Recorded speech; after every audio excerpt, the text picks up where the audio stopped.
कितना वो होता है, अगर बीवी पैसे मांगे तो शोर भी परेशान हो जाता है, बेटा मांगे, भाई मांगे, दोस्त मांगे, पड़ोसी मांगे, गरीब मांगे, मिस्कीन मांगे। लेकिन यारो कसम खुदा की, कभी सोचो तो सही, मेरा रब कहते हैं हर चीज मुझसे मांगो, हर चीज मुझसे मांगो। कब मांगो? जब तुम्हारा दिल करे, सुबह शाम दोपहर, हर टाइम मुझसे मांगते रहो, मैं देता रहूंगा। अल्लाह कितना करीम जात है कि तू मांग कर देख, न दिया तो फिर कहना, तो पुकार कर देख, जवाब न दिया तो फिर कहना। तो अल्लाह तबारक व तआला की बारगाह में मांगने की कोशिश करें, मांगने की। और अल्लाह से जब तुम मांगते हो ना यारो, कुछ ख्याल करा करो। आज हम देखते हैं अल्लाह से कहते हैं या अल्लाह मुझे बंगला दे दे, गाड़ी दे दे, मकान दे दे, और फला दे दे, फला दे दे।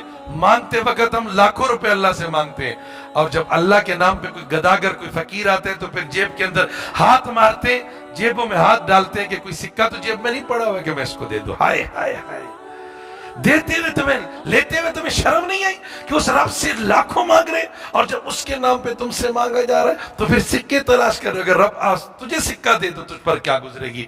लाखों रुपए तू रब से मांगता है, अच्छी नौकरी मांगता है, अच्छी तनख्वाह मांगता है, अच्छे पैसे मांगता है, लेकिन जब फकीर आ जाए, मांगने वाला आ जाए, फिर सिक्के तलाश करता है, खुले तलाश करता है, सिक्के तलाश करता है।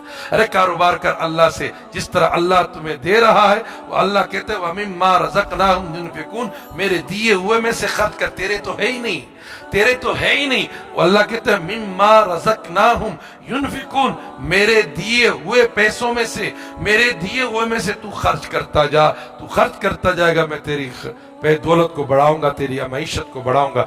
दुआ फरमाए कि अल्लाह ताला हमें अल्लाह के राह में खर्च करने की तौफीक अता फरमाए।